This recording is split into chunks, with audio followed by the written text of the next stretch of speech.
하나님께서는 저와 여러분이요, 하나님을 가까이 하기를 원하십니다. 근데 우리 눈에 보이는 것은 하나님이 아니라 무엇이 보이냐면 자꾸 현실이 보입니다. 현실이 보이고 상황이 보이고 사람이 보입니다. 하나님은 영이시고 또 언약의 말씀은 보이질 않기 때문에 우리도 모르게 자꾸 보이는 것을 가까이 하려 합니다.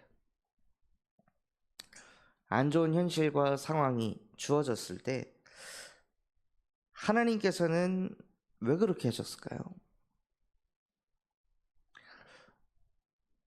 요셉이 형들에게 팔려가는 그 현실을 마주했을 때 하나님께서는 그 현실을 자꾸 곱씹어가지고 네가 왜 그렇게 됐는지, 왜 이런 문제를 겪게 됐는지 너 자신을 한번 돌아봐라 하고 계속 현실을 생각하고 내가 이래서 이렇게 됐구나 하고 계속 그것을 곱씹으라고 하고 하나님께서 그 현실을 마주하게 하셨을까요? 그 현실 가운데서 하나님은 무엇을 하길 원하셨냐면 요셉이 자꾸 아버지만 쳐다보니까요.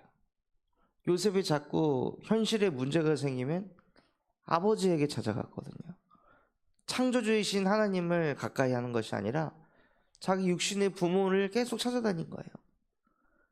하나님께서는 요셉을 세계복음화할 주역으로 이미 작정하셨는데 이 요셉의 그릇은 자꾸 현실에 문제가 생기면 부모한테 찾아가서 부모에게 연락하고 부모를 의지하고, 그러니 성삼위 하나님의 능력을 요셉이 체험할 수가 없었습니다. 예배를 드리면 말씀은 참 잘 듣는데, 예배를 드리면 언약도 참 잘 잡는데, 은혜도 참 잘 받는데, 그 요셉이 현실의 문제만 딱 생기면은 그 언약의 말씀을 주신 창조주 하나님께 가까이 가기보다 부모를 가까이 하니까요, 하나님께서 다른 곳으로 보내신 것입니다. 요셉이 그것을 깨달은 거예요. 하나님이 나와 가까이 하길 원하셨구나. 하나님은 내가 문제가 있을 때도, 외로울 때도, 힘들 때도, 한계 맞을 때도 하나님과 함께 하기를 원하셨구나. 그 창세기 3장 15절 여자의 후손이 와서 뱀의 머리를 상하게 할 것이다, 이것을 머리로만 아는 것이 아니라 실제 누리기를 원하셨구나. 이것을 그냥 깨닫고 맨날 형들한테 말로만, 포럼으로만 나 이렇게 은혜 받았다, 나 이렇게 붙잡았다, 맨날 이 말로만 하던 신앙생활을 하나님께서 나를 치유하시려고 그 가운데서 나를 건져주셨구나 하고 요셉이 이것을 발견한 것입니다. 구덩이에 있을 때에도, 노예로 끌려갈 때에도, 노예 생활을 할 때에도 내가 말로만 자꾸 읊조렸던 여자의 후손이 와서 뱀의 머리를 상하게 할 것이다 라는 그 복음의 말씀이 실제 내 것이 되게 하시려고, 그래서 정말 성삼위 하나님과 가까이 하는, 성삼위 하나님이 나와 함께 하심을 누리는 그 축복을 주시려고 하나님이 나에게 이러한 현실을 허락하신 거구나 하고 요셉이요, 현실주의자를 뛰어넘는 그 영적인 세계를 바라보고 오히려 소망이 없는 그 현실에서 소망이 있는 현실을 살게 되었습니다. 그 사람이 지혜와 복이 많은 사람입니다. 게으른 자는 뭐라고 얘기하죠? 밖에 사자가 있다, 거리에 사자가 있다, 그래서 안 된다. 영적으로 게으른 사람은요, 자꾸 현실에 내가 지금 이런 현실인데 어떻게 기도가 되겠냐, 내가 이런 현실이고 상황인데 어떻게 예배가 되겠냐, 내가 이런 현실인데 어떻게 하나님과 함께 할 수 있겠냐, 그것은 여유 있는 사람들이라 하는 거지. 그것은 현실과 상황이 받쳐주니까 마음이 어느 정도 여유가 있으니까 기도할 수 있는 거지. 진짜 이런 상황에 몰려봐라. 진짜 이런 상황 속에 있어 봐라. 진짜 이런 현실에 처해 봐라. 기도가 되겠냐? 예배가 되겠냐? 너는 이거 안 당해봤잖아. 하고 자기도 모르게요. 영적인 게으름에 완전히 사로잡혀가지고 이 핑계 저 핑계 대면서 하나님을 가까이 하지 않게 됩니다. 정말 저와 여러분이 그 영적으로 게으른 상태에 놓이는 것이 아니라 정말로 성경에서 읽었던 많은 믿음의 위인들이 이 핑계 저 핑계 될 수 있었는데도 불구하고 핑계대지 않고 하나님, 나는 하나님의 형상으로 창조된 영적 존재로서 하나님을 가까이 할 때 내 영혼은 복이 있습니다. 내 영혼은 그때 행복합니다. 이 현실이 바뀔 때 행복한 것이 아니라 하나님이 나와 함께 하실 때 나는 행복한 하나님의 자녀입니다. 하고 신앙을 고백하시길 바랍니다. 이스라엘 백성들의 노예 생활하고 있을 때 어떻게 기도할 수 있는 시간이 있었겠습니까? 어떻게 예배할 수 있는 시간이 있었겠습니까?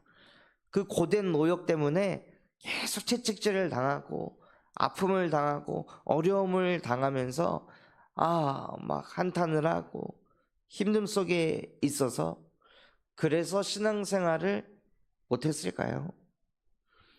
그래서 그 속에서 하나님이 출애굽을 시켜줬을 때 이스라엘 백성은 하나님을 가까이 했습니까? 아니었습니다. 출애굽을 하고 나와서 먹고 마시고 하다 보니 문제가 없다 보니 더 하나님을 찾지도 부르지도 않았습니다. 그러다가 다시 또 포로로 끌려가고 다시 또 속국이 되는, 다시 또 전 세계로 흩어져 버리는 그 문제를 반복했습니다. 현실하고 상관없이 우리는 하나님과 함께하는 영적 존재입니다. 현실의 지금 상황과 문제와 상관없이 원래 인간은 하나님과 함께할 때 행복하도록 저와 여러분을 창조하셨습니다. 이것은 창조의 원리입니다. 내 현실하고는 아무 상관없는 것입니다. 진리는 현실에 구속되지 않습니다. 진리는 현실과 상관이 없습니다. 진리는 그냥 진리인 것입니다. 그 진리가 무엇이냐? 하나님이 인간을 창세기 1장 27절대로 창조하셨다는 것입니다. 하나님의 형상을 가진 영적인 존재로 창조하셔서 이런 현실이든 저런 현실이든 이런 상황이든 저런 상황이든 상관없이 성삼위 하나님의 영과 함께 하도록 저와 여러분을 창조하셨습니다. 그래서 우리에게는요, 어떤 현실 속에서도 그리스도가 필요한 것입니다. 하나님, 오늘도 나에게 이런 현실과 상황이 있으나 이것과 상관없이 나에게는 예수 그리스도가 필요합니다. 그 예수 그리스도를 통해 자꾸 눈에 보이는 현실에 집중하게 하고, 자꾸 눈에 보이는 사람을 쳐다보게 하고, 자꾸 눈에 보이는 이 문제만 쳐다보게 해서 나의 인생을 문제투성이로, 나의 인생을 상처투성이로, 내 사고방식이 현실주의자로 끌고 가게 하는 뱀의 머리를 나는 못 박겠습니다. 그러니 지금 이 시간 여자의 후손 되신 예수 그리스도의 이름으로 뱀의 머리를 박살내 주시옵소서. 나는 현실주의자도 아니요, 상처투성이도 아니요, 하나님, 나는 하나님의 형상을 가진 하나님의 자녀입니다 하고 믿음과 신앙을 고백하며 하나님을 가까이 하시길 바랍니다. 그 하나님을 가까이 하는 것이요, 그것이 복이 있는 사람입니다. 현실이 바뀌는 사람이 복 있는 사람이 아니라요, 하나님을 가까이 하는 영적 정서가 세팅이 되고 어떤 상황 속에서도 하나님을 가까이 할 수 있는 영적인 시스템이 있는 그 사람, 어떤 상황 속에서도 무너지지 않는 견고한 망대 속으로 달려갈 수 있는 그 기도의 비밀을 가진 그 사람이 복이 있는 사람입니다. 오늘 읽었던 성경 말씀에 보면요, 무엇이 두렵다고 되어 있죠? 아, 내가 이런 현실을 맞이할까 두렵다. 내가 이런 상황에 놓일까 두렵다가 아니라 무엇을 두렵다라고 성경에서는 말하고 있습니까? 스스로 지혜롭게 여길까봐 두렵다. 무슨 뜻인가요? 또 창세기 3장 문제에 내가 빠질까 두렵다. 저 영혼이 또 창세기 3장 문제에 얻어 걸릴까 두렵다. 인간이 두려워해야 할 것은요, 창세기 3장의 근본 문제를 두려워해야 되는 것입니다. 현실을 두려워하고 상황을 두려워할 것이 아니라 그 현실을 또 나중심으로 해석하는 또 내 영적 상태, 또 그 상황과 현실을 바라보고 또 내 감정을 가지고 또 내 마음을 가지고 내 수준을 가지고 또 사고하는 그 내 영적 상태에 또 빠질까 봐 그것을 두려워해야 되는 거예요. 그래서 스스로 지혜롭게 여길까 봐 두렵도다 라고 이 잠언을 쓴 솔로몬이 기록한 것입니다. 실제 지혜를 가졌던 솔로몬이었습니다.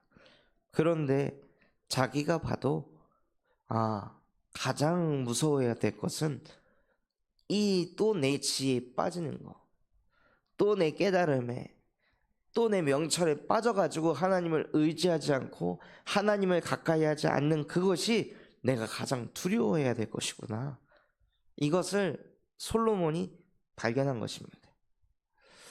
지구상에 솔로몬보다 똑똑한 자가 누가 있겠습니까? 얼마나 똑똑했으면 전 세계에 있는 왕들이 솔로몬의 지혜를 보려고 찾아왔습니다. 지혜가 전도운동하는 플랫폼이 될 정도로 솔로몬은 똑똑한 사람이었습니다. 그런데 그 사람이 뭐라고 고백했습니까? 스스로 지혜롭게 여길까 봐 두렵도다. 정말 우리가 두려워해야 할 것은요, 하나님을 가까이 하지 않고 내 생각이 그냥 맞다라고 검증도 하지 않고 복음의 말씀 가지고 내 생각이 지금 복음인지 아닌지 다시 한번 묵상해 보지 않고 그냥 내 생각이 맞다고, 내 경험이 이랬기 때문에 이렇게 되는 게 맞다고, 이렇게 해야 되는 거라고 그 생각에 얻어 걸려 가지고 또 나중심으로 끌려가는 것입니다. 눈에 보이는 것에 끌려가는 것이 아니라요, 이 창세기 3장이라는 것에 또다시 노예가 돼서 살아가는 것, 이것을 우리가 가장 두려워해야 하는 것입니다. 이것을 가장 무서워해야 되는 것입니다. 이것이 공포의 대상이 되어야 합니다. 그래서 이 나중심이라는 것을 어떤 인간도 빠져나올 수 없고 이길 수 없고 해방받을 수 없기 때문에 우리에게는 무엇이 되어야 되냐면요, 뭐가 응답이 되어야 되냐면요, 오직이 응답이 되어야 됩니다. 하나님, 오직 그리스도의 복음을 붙잡지 않으면, 오직을 하지 않으면 또다시 나는 나 스스로 지혜롭게 여깁니다. 그래서 내 생각에 또 빠져서 기도도 안 되고 예배도 안 되고 전도는 꿈에도 못 꾸는 누리는 자가 아니라 염려 걱정하는 자, 인본주의 쓰는 자로 나도 모르게 또다시 너의 포로 속국이 되어야 합니다. 하나님, 정말로 내 인생, 그 인생 되지 말라고 하나님의 형상대로 나를 창조하지 않으셨습니까? 그러니 오늘도 예수가 그리스도가 되셔서 정말로 말씀을 붙잡고 그 말씀 가지고 기도 속으로 들어가게 하시고, 그래서 그 기도 응답이 돼서 실제 그것을 증언하는 전도의 축복을 실제 누리는 자가 되게 하옵소서. 하나님, 하나님께서는 나에게 생명의 빛으로 오지 않으셨습니까? 생명의 빛 대신 그리스도께서 나와 함께 하시기 때문에 나 또한도 세상의 빛인 줄 믿습니다. 사람을 죽이는 자가 아니라 살리는 자가 되게 하여 주시옵소서. 그래서 옳은 말, 바른 말, 맞는 말 하지 않게 하시고 살리는 말을 하게 하옵소서. 찍는 말, 죽이는 말을 하지 않게 하시고 용서할 수 있는 마음을 나에게 허락하여 주옵소서. 긍휼한 마음을 내게 주시옵소서 하고 살리는 자의 응답을 누리시길 바랍니다. 내 이웃을 내 몸과 같이 사랑하라고 했습니다. 내 몸이 아플 때, 내 허리가 아플 때 그 허리에게 정죄를 합니까? 내 허리가 아픈데 그 허리를 저주를 합니까?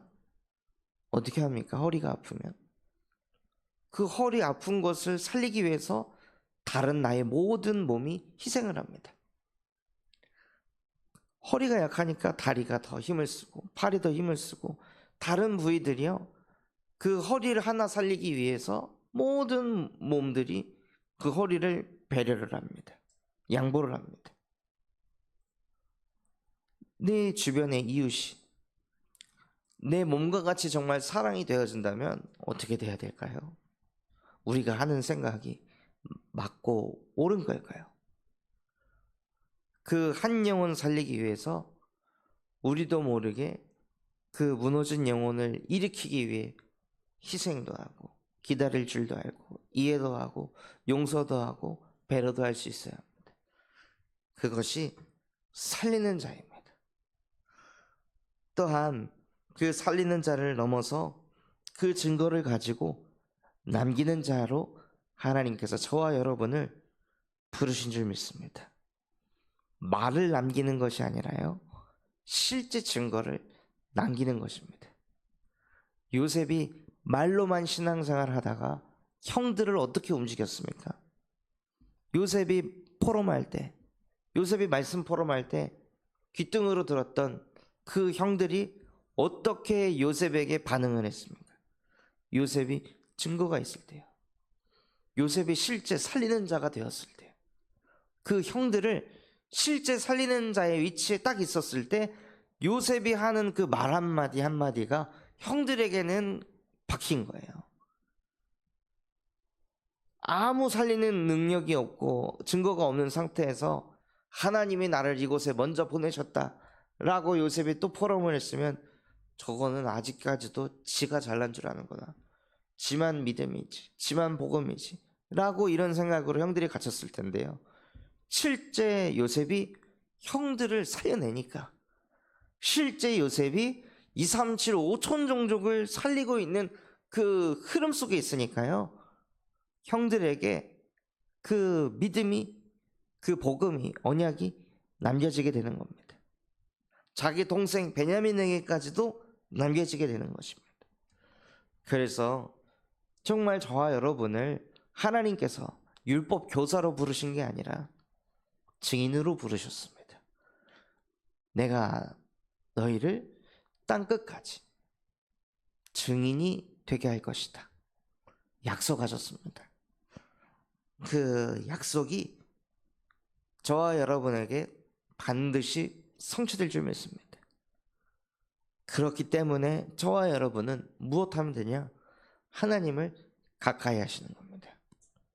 하나님을 가까이 해서 하나님이 주시는 말씀을 가지고 사고하고, 하나님이 주신 말씀 가지고 기도하고, 하나님의 말씀이 내 눈빛에서, 말에서, 행동에서, 삶 속에서 완전히 녹아져 가지고 뻗어가 나를 말하는 것이 아니라 하나님의 영광을 나타내는 증인으로 저와 여러분을 부르셨습니다. 그것이 신앙인입니다. 정말 하나님을 믿는 사람, 말쟁이가 아니라 모든 선택 속에, 모든 삶 속에서 정말로 하나님이 나에게 준비하시고 하나님이 주신 응답을 가지고 사는 그 사람이에요. 그 사람이 신앙을 가진 사람입니다.